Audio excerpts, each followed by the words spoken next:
Let's look at the formulae and algorithms, few of them, which we generally come across in GIS, because in GIS we have geography. In geography there may be various drawings, various features. So to maintain a distance, to determine an area and all different related calculations, we have certain formula and algorithms.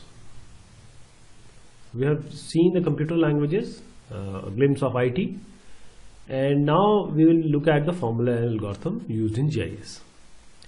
So what may be an algorithm? It is a set of rules with branches and loops.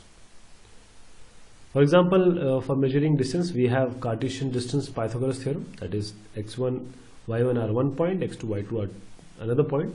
Distance will be measured like this: x1 minus x2 whole square plus y1 minus y2 whole square.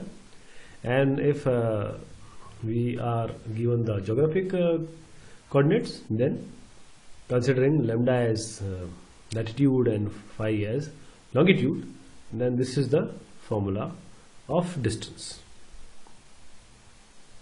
The intersection of straight lines, a straight line can be represented as y is equal to mx plus c. The gradient, that is the slope, is through y2 minus y1 by division by x2 minus x1, and c is the intercept. When intersection of two lines, we have a common point where they intersect, so we equate them, and finally we reach at x equal to c2 minus c1 by m1 minus m2, where c1 c2 are the intercept, m1 m2 are the slopes, and at intersection we have y is equal to this m1 c2 minus c1 m2 divided by m1 minus m2. There are different lines and polylines, so we can see whether they intersect or not. So computer requires set of rules to test whether they intersect or not.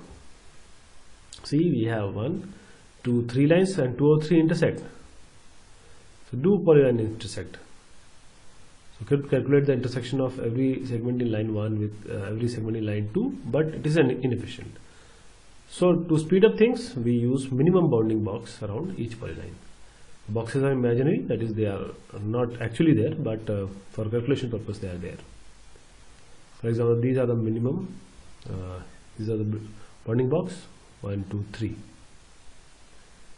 and line cannot intersect if boxes do not overlap. Overlap can be easily tested. The smaller of the two maximum x values is less than the larger of the two minimum x values, then the two enclosing box could not overlap. Likewise for the y coordinates. So an overlap does not necessarily means the line intersect. So must do further test if boxes overlap. Further test involved testing for overlap between minimum bounding boxes around each segments in the two polylines. See, so the box for segment 1 overlaps the box for segment 2. Likewise the boxes for segment 2 and 3. However, only the latter intersect. So we need to test it again. Let's calculate the intersection point using the formula above. Then test whether this lies inside one of the bounding boxes. Now calculating the area of a polygon. Area of a irregular shape polygon is surprisingly simple, although the derivation is by no means obvious. Because regular shape we have a formula, but polygon, it is bound to be irregular. So can think of the polygon as having top side and a bottom side. The area of the polygon is the area between top side and the x-axis minus the area between the bottom side and the x-axis. This way we have top side, we have down side. This is the total area covered, this is the total area covered. You can just subtract this and you will get the area of the polygon. Now area of a polygon, again to calculate area between polyline and the x-axis, we can think that it is divided into various trapeziums. Trapeziums is what? Two sides are parallel and two sides are not. So how to calculate the area of trapezium? The area of each trapezium can be calculated by regarding it as a right angle triangle sitting on top of a rectangle. See, this is a right angle triangle sitting on top of a rectangle. This is a rectangle. So it simplifies to x2 minus x1 into y plus y2 by 2. An area of a polygon, deciding whether a segment is a part of the top or the bottom of the polygon could be problematic, but the problem resolves itself if you work around the polygon in a clockwise direction. So doing this, by the time you get the bottom of the polygon, the first x coordinates will be lower than the second and therefore produce a negative area. So the area of the polygon is therefore simply sigma for every 1 to n and xi plus 1 minus xi into yi plus 1 plus yi by 2. And location of a centroid. Centroid is the center point sometimes called. So location of the centroid of a polygon is not very elegant. It changes depending upon the polygon. And need to construct imaginary triangles between each segment and opposite side. See, there are certain imaginary triangles. And centroid is the weighted average of the centroids of all the triangles. So point in polygon test. Determine whether the point lies within a specified polygon. We construct an imaginary line from the point to either the x or y axis. We then count how many times it intersects the polygon. If it intersects the polygon an odd number of times, then the point must lie inside. If it does not intersect the polygon at all or intersect it at even number of times, the point must lie outside. See, this is 1 time, this is 2 times, this is 1 time. 1 inside.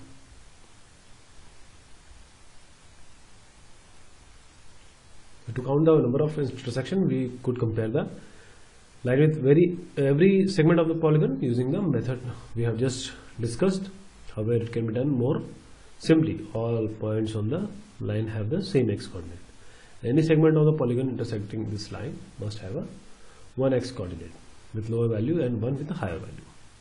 We just need to compare each successive pair of x coordinates and count the number of intersections. The polygon allocation, in many situations we need to decide which of the several polygons a point lies in. We could do the above test with each polygon until we get a hit, but this is quite not very efficient. So speeding the thing, construct an imaginary again minimum enclosing rectangle around each polygon and then test whether the point lies within the box. This simply requires us to compare the coordinates of the point with the minimum and maximum xy coordinates of the rectangle. Having quickly eliminated the majority of the polygons, we could use the point in polygon test above on the remaining candidates. So if the data are topologically encoded, then we can speed up this even further. How further? All we need is to identify the first intersection between our line and a segment of the polygon and then read the topological information to establish which polygon is to the left or right of the R, that 7 parts. See, polygon overlay. Coming to affine transformation. Affine transformation will be used to convert from one Cartesian system to another, that is digitized coordinate to a specific projection. So there are 3 basic transformations. One is translation, the other is scaling, and the other is the rotation. So translation simply refers to the movement of a point from one location to another. If the displacement in the x, y direction, that is x direction is tx, y direction is ty, then the formula can be x complement, the new position is x plus tx, and y complement is y plus ty. Scaling, to scale a point xy, we need to apply certain scale factor like sx and sy. So just multiply this by sx by sy, you will get a new point. Scaling will result in the displacement. We therefore need to identify a fixed point fx, fy, which can be used to anchor the features, that is its centroid. The formula become this plus fx into 1 minus xy, this plus fy into 1 minus sy. This is scaling concept. Going to rotation, we need angle. To rotate a point about a origin by an angle theta, measured anti-clockwise, the formula of the new point are this: x dash is x cos theta minus y sin theta, y dash is x cos theta minus plus y sin theta. So we have seen we need to define a fixed point which will act as an anchor or a pivot point. The full transformation is equivalent to moving this point to the origin, doing the rotation, and then restoring the fixed point back to its original location. So changing a coordinate system, we need to identify 3 things: A common point that can be defined in both coordinate systems, the self factors in each dimension, and the orientation of the axis in one system relative to the other. Now conversion steps. Conversion involves the following steps: translate, rotate, and scale. The vector to raster conversion procedure is to switch on the cells intersected by a line. However, we wish to keep lines as thin as possible without any gaps. The number of cells required is n dmax plus 1. Dmax is larger or dx and dy, where dx and dy are divided by the coordinates absolute value subtraction. So convert endpoints to raster coordinate system. See, we converted it to raster and set 1 pixel for each increment in the direction of greatest displacement, horizontal for a shallow slope and vertical for a steep. Horizontal and vertical. This is horizontal, this is vertical. So to identify which end cells to switch on, we can calculate the size of the steps we need to move along the line in the xy direction using the formula. These are the formula dx by d. We have already known how we calculate dmax, and this is how x and y of the second position, other position we get. And polygon fill algorithm could be used to color a raster polygon to show it to the user. And what are the steps in brief involved in vector to raster to vector conversion? Thin raster line is minimum necessary, various algorithms, peeling, distance, character, etc. Then identifying the nodes, then tracing a line that is replacing each cell by a vector vertex and removing the unnecessary vertex. So thank you so much. Take care.